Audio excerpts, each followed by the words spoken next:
Hello friends, আমি আজকে দুর্গাপুজোর অষ্টমীর একটা মেকআপ লুক ক্রিয়েট করেছি। তো আমি কিভাবে এই মেকআপ লুকটা ক্রিয়েট করলাম, কি কি প্রোডাক্ট ইউজ করেছি, সে সব কিছুই আজকে আমি তোমাদের সঙ্গে শেয়ার করব। তো চলো মেকআপটি দেখে নিই। স্কিন কেয়ারটা আমি আগে থেকেই করে নিয়েছি। এখন আমি ইউজ করব ল্যাকমির একটি ব্লার পারফেক্ট প্রাইমার। একটু বেশি পরিমাণে আমি এটা নিয়ে নিয়েছি, এতটা পরিমাণ প্রয়োজন হয় না। প্রাইমার সবসময় কিন্তু অল্প কোয়ান্টিটিতে নেওয়া উচিত। এই প্রাইমারটার অ্যাপ্লিকেশন কিন্তু একদমই স্মুথ, খুব সুন্দরভাবে এটা কিন্তু মুখের মধ্যে মিশে যায় আর স্কিনটাকে একদম স্মুথ করে দেয়। আমার প্রাইমার অ্যাপ্লিকেশনটা একদমই কমপ্লিট। এখন দেখো আমার চোখের নিচে একটু ডার্ক স্পট রয়েছে। তো এই ডার্ক স্পটগুলোর মধ্যে আমি অরেঞ্জ কালার একটা লাগাবো না, আমি লাগাচ্ছি আমার স্কিন শেডের থেকে 2 শেড ডার্ক কনসিলার। তোমাদের স্কিন কালার যেরকমই হোক না কেন, তোমরা সবসময় তোমাদের স্কিনের থেকে 2 শেড ডার্ক কনসিলার দিয়ে তোমাদের ডার্ক এরিয়া, পিগমেন্টেশন এরিয়াগুলোকে কনসিল করে নিতে পারবে। ডার্ক শেডের কনসিলার দিয়ে কনসিল করার পর তোমরা নিজেরাই দেখতে পারবে তোমাদের মুখের মধ্যে যে পিগমেন্টেশনগুলো আছে সেগুলো হাইড হয়ে যাবে। কনসিলার ইউজ করার পর তোমাদের ডার্ক এরিয়াগুলোকে অনেকটাই তোমাদের স্কিন কালারের মতো দেখতে লাগবে। আজকে আমি ইউজ করছি ফরএভার 52 এর প্রো ফাউন্ডেশনটা। এই ফাউন্ডেশনটা খুব দারুণ একটা ফাউন্ডেশন। জাস্ট 2 পাম্প নিয়ে আমি এটাকে অ্যাপ্লাই করব। আমি রিসেন্টলি শর্ট ভিডিওতে এই ফাউন্ডেশনটার আনবক্সিং ভিডিও শেয়ার করেছি। এই ফাউন্ডেশনটা কোন স্কিনের জন্য স্যুট করবে, এই ফাউন্ডেশনের কাভারেজ কতটা, এর শেড কি, কারা কারা এই ফাউন্ডেশনটা ইউজ করতে পারবে, সবকিছুই আমার কিন্তু এই ভিডিওতে ডিটেলসে বলা আছে। তোমরা চাইলে সেই শর্টটা চেক করে নিতে পারো। এই ফাউন্ডেশনটা ব্লেন্ড করার পর তোমরা নিজেরাই দেখতে পাচ্ছ এর কাভারেজ কতটা। এটা কিন্তু ফার্স্ট কোট, তাতেই দেখো কত সুন্দর কাভারেজ দিয়েছে। এই ফাউন্ডেশনটা জাস্ট একটা দারুণ ফাউন্ডেশন। ক্রিম কন্ট্রোলের জন্য আজকে আমি ইনসাইটের এই প্যালেটটি ইউজ করছি। ফ্রেন্ডস, আমি ভাবছি একটা নতুন মেকআপ সিরিজ শুরু করব, যেখানে মেকআপের A to Z সব কিছুই থাকবে।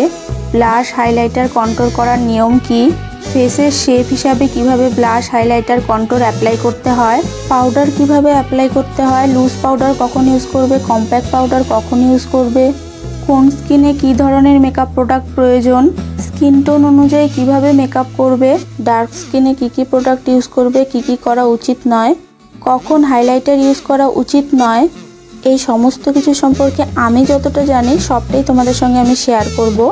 তোমরা কি সত্যি এই মেকআপ সিরিজগুলো দেখতে চাও? আর যদি দেখতে চাও তাহলে লং ফর্মে না শর্ট ফর্মে প্লিজ একটু কমেন্ট করে বলো। তোমরা যদি সত্যি এই মেকআপ সিরিজগুলো দেখতে চাও প্লিজ একটু কমেন্ট করে বলো, তাহলে আমি এই ভিত্তিতেই ভিডিওগুলি বানাবো। আর ভিডিওগুলি যদি তোমাদের চ্যানেলে সবার আগে পেতে চাও তাহলে এই চ্যানেলটিকে সাবস্ক্রাইব করে দিও, না হলে কিন্তু তোমাদের কাছে এই ভিডিওগুলি পৌঁছবে না আর তোমরা ইম্পর্টেন্ট ভিডিওগুলো মিস করে যাবে। তো যাই হোক, আমি সুগারের এই লাইট কনসিলারটা দিয়ে হাইলাইটিংটা করে নিয়েছি।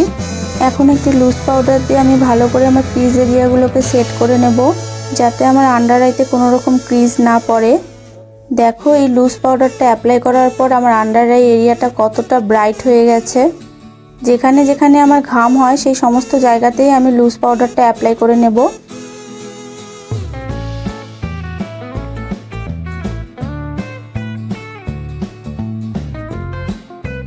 ক্রিম কন্ট্রোলিংটার ওপরে আমি একটু পাউডার কন্ট্রোলিং করে নিচ্ছি, যাতে ক্রিম কন্ট্রোলিংটা সেট হয়। এখন আমি আগে আই মেকআপটা করে নেব। এর জন্য আমি আই বেসটা সেট করে নিচ্ছি একটি লাইট কনসিলার দিয়ে।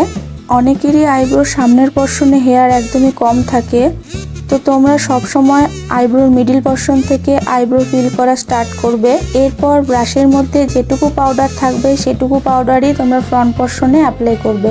নতুন করে কিন্তু কোনো এক্সট্রা পাউডার অ্যাপ্লাই করবে না, এতে তোমাদের সামনের পর্শনটা কিন্তু দেখতে একদম বাজে লাগবে।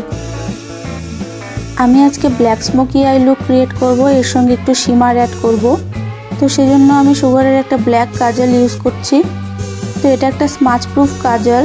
তো তোমরা যখনই কোনো স্মাচ প্রুফ কাজল দিয়ে স্মোকি আই ক্রিয়েট করবে তখনই খেয়াল রাখবে এটাকে সাথে সাথে ব্লেন্ড করতে হবে, না হলে পরে কিন্তু এটা সেট হয়ে গেলে একদমই ব্লেন্ড হতে চাইবে না।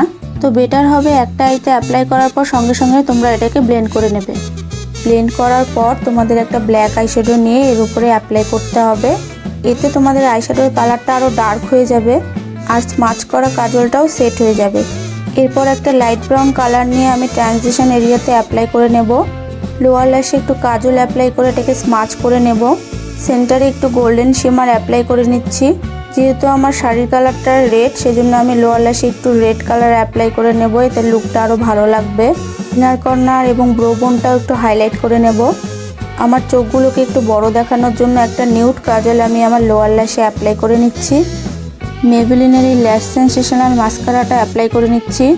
এটা খুব ভালো একটা মাস্কারা। এটা আইল্যাশের মধ্যে একটা ভলিউম প্রোভাইড করে। যাদের আইল্যাশ করতে একদমই ভালো লাগে না তারা এই মাস্কারাটা অ্যাপ্লাই করতে পারো, তোমাদের ফলস আইল্যাশের মতন একটা ভলিউম প্রোভাইড করবে। এখন সুগারের একটা পাউডার ব্লাশ আমি অ্যাপ্লাই করে নিচ্ছি। এই ব্লাশটা আমি সুগারের কিছু প্রোডাক্ট পারচেস করেছিলাম, এর সঙ্গে ফ্রি পেয়েছিলাম। এই ব্লাশটা ডাস্কি স্কিন টোনের জন্য খুব ভালো একটা ব্লাশ। যদিও এটা একটা ফ্রি প্রোডাক্ট, তবুও এই ব্লাশটা কিন্তু আমার স্কিনের সঙ্গে একদম পারফেক্টলি ম্যাচ করে গেছে। আজকের লিপস্টিকটা কিন্তু আমি 3টে কালার একসঙ্গে মিক্স অ্যান্ড ম্যাচ করে অ্যাপ্লাই করেছি। তো আজকের এই লিপস্টিকটা তোমাদের কাছে কেমন লাগলো একটু কমেন্ট করে বলো তো। মেকআপটা প্রায় কমপ্লিট। আমি অফলাইনের মেকআপটাকে সেটিং স্প্রে দিয়ে সেট করে নিয়েছি। তো ফ্রেন্ডস, এই হলো আমার ফাইনাল লুক। তোমরা কিন্তু খুব সহজেই দুর্গাপুজোর অষ্টমীর এরকম একটা লুক ক্রিয়েট করে নিতে পারবে। তোমরা যদি এরকম আরও মেকআপ লুক দেখতে চাও তাহলে অবশ্যই বলো। আর দুর্গাপুজোর স্কিন কেয়ার, হেয়ার কেয়ারের সমস্ত ভিডিওই কিন্তু আমার চ্যানেলে দেওয়া আছে। তোমরা আমার চ্যানেলের প্লেলিস্টে ওই ভিডিওগুলি পেয়ে যাবে। আরও নতুন নতুন ভিডিওও আসবে। তো এই ভিডিওগুলি দেখার জন্য সঙ্গে থেকো। আজকের জন্য এইটুকুই। আবার দেখা হবে নতুন ভিডিওতে। ততক্ষণের জন্য টাটা।